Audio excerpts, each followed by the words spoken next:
ఇవాళ పొద్దున్నే ముఖ్యమంత్రి గారి నోట విన్నాం, మహిళా శక్తి ఎంత జాగృతమవుతుందో తెలంగాణలో. మహిళల దప్పుల కళాకారులకు స్వాగతం. అవి దప్పులు కావు, మన పల్లెతల్లుల గుండె చప్పుళ్ళు, ఆనంద సంకేతాలు.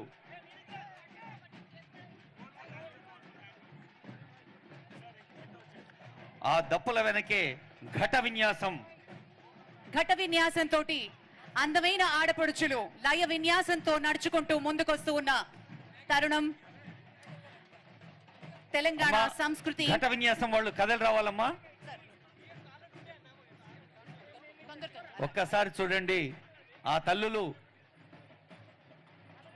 బ్యాలెన్సింగ్ అంటే నియంత్రణకి ప్రతీకలుగా తలపై ఘటాలు మోస్తూ చేతిలో కోలలు వేస్తూ వస్తున్నారు. అదిగో ఒగ్గుడోళ్ల విన్యాసం.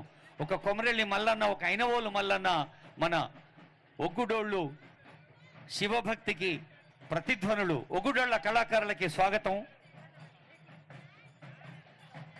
Janagama CH Ravikumar Ustad Bismillah Khan award. Ustad Bismillah Khan awardee Shri Ravikumar గారు జన్గావ్ నుంచి ఒగ్గుటోలు విన్యాసాన్ని చేస్తున్నటువంటి కళాకారులకి చప్పట్లు. వేగంగా కళాకారు